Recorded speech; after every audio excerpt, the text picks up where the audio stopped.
Badan Kepegawaian Daerah Provinsi NTB saat ini mengungkap hasil pemetaan tenaga non-ASN berdasarkan surat keputusan penugasan mereka.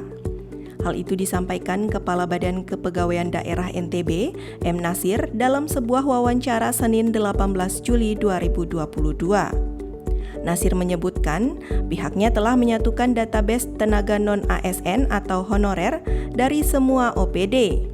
Dari penyatuan itu diperoleh data honorer sebanyak 15.790 orang. Data ini selanjutnya diverifikasi secara faktual berdasarkan SK tempat tugas. Dari proses verifikasi itu diperoleh beberapa data ganda yang didominasi oleh guru honorer. Setelah disaring, ditemukan angka keseluruhan sebanyak 15.300 honorer di Pemprov NTB.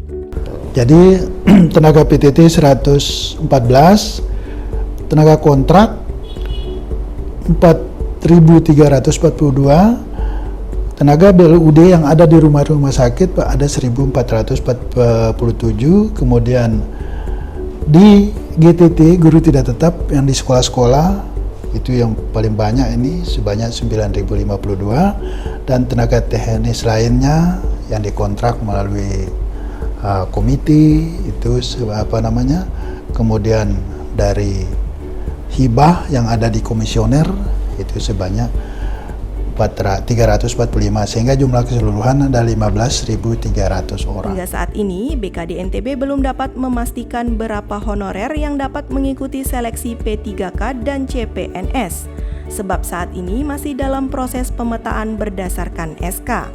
BKD NTB akan kembali melakukan pemetaan terkait siapa saja yang akan memenuhi syarat dari sisi usia, pendidikan, dan lainnya.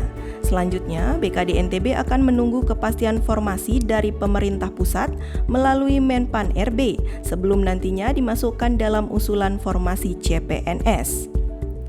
Nah, terjadi perbedaan antara data yang ada di BKD dan BPKAD itu lebih disebabkan karena sumber pembiayaannya. Kalau di BKD semua sumber pembiayaan mereka itu harus kita akomodir, sementara BPKAD sumber pembiayaan hanya dibayar melalui dana APBD. BKD NTB menegaskan adanya alternatif ketiga untuk tenaga honorer atau non-ASN yang tidak bisa mengikuti seleksi atau diangkat sebagai ASN. Alternatif itu adalah alih daya atau outsourcing.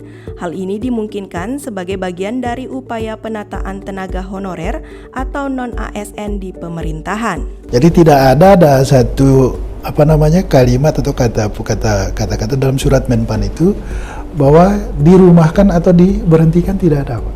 Kita disuruh tata, Pak. Menata, dan kemudian gajinya harus setara dengan UMP atau UMK.